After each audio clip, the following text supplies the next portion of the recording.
Voici le livre parfait pour les adorateurs de chats.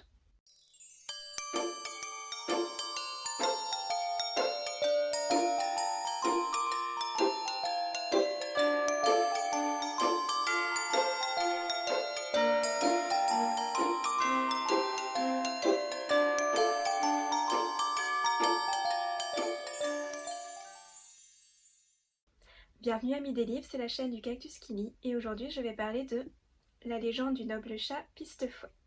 La légende du noble chat Pistefouet est un roman de fantasy animalière écrite par l'auteur américain Ted Williams en 1987. Dans ce livre, nous suivons un jeune chat du nom de Fritty Pistefouet, dont la petite amie Pâte Feutrée disparaît du jour au lendemain. D'autres disparitions surviennent dans la communauté et une ambassade va être envoyée à la cour des chats pour traiter ce cas. Malheureusement, Pistefouet est trop jeune pour y participer, mais qu'à cela ne tienne, il prend son courage à deux mains et décide de partir tout seul à la recherche de Pâte Feutrée. Dans ce roman de quête initiatique, nous avons donc notre jeune héros Pistefouet, une sorte de chat adolescent qui va rencontrer des compagnons pour l'aider sur sa route. Il y a d'abord Pâte Feutrée, sa petite amie et par qui la disparition va déclencher toute cette aventure. Puis il y a Bonvif, un petit chaton trop mignon, fougueux et meilleur ami de Pistefouet.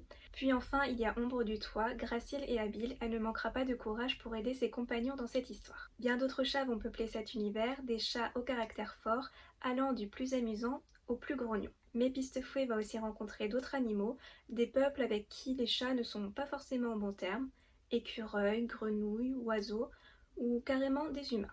Pour ce qui est du livre, j'ai trouvé qu'il était très bien présenté, la couverture est très jolie et les couleurs utilisées sont, je trouve, bien en accord avec l'univers des contes classiques.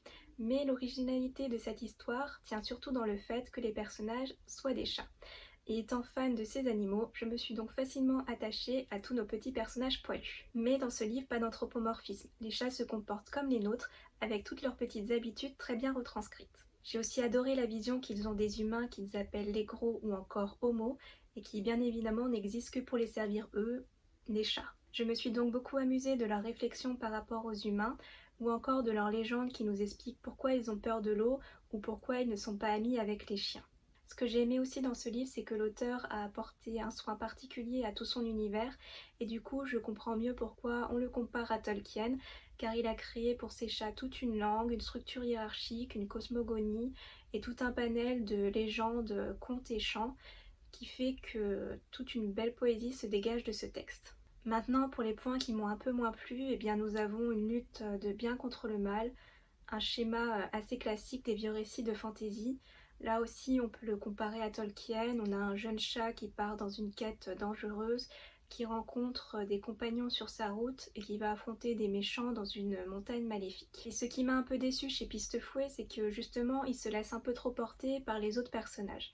Au final, l'histoire avance plus grâce aux événements qui se passent ou par les compagnons qu'il rencontre sur sa route. Puis, ce qui m'a dérangé, c'est que Pistefouet parte pour une raison bien précise, sauver sa petite amie, et au final que ça parte sur complètement autre chose. Alors oui, la quête de la petite amie va bien trouver une réponse dans ce livre, mais j'aurais aimé qu'il y ait plus de liens entre les deux arcs dans l'histoire. Et enfin, je n'ai pas du tout compris pourquoi on classait ce récit dans les lectures adultes, car personnellement, je n'ai pas du tout trouvé que c'était un récit spécialement pour les adultes. Alors certes, il y a quelques combats dans une montagne qui pourraient faire penser à l'Entre-deux Sauron, mais on n'en est pas au stade de violence ou d'ambiance d'un Seigneur des Anneaux. Non, là franchement, tout reste plutôt très mignon et un enfant de 9-10 ans pourrait facilement lire cette histoire. D'ailleurs, un enfant de 9-10 ans de nos jours voit bien pire à la télé ou sur les réseaux sociaux que ce qu'il peut bien se passer dans ce livre. Pour conclure, malgré ces quelques points négatifs, ce livre aura été un très bon moment de lecture pour moi.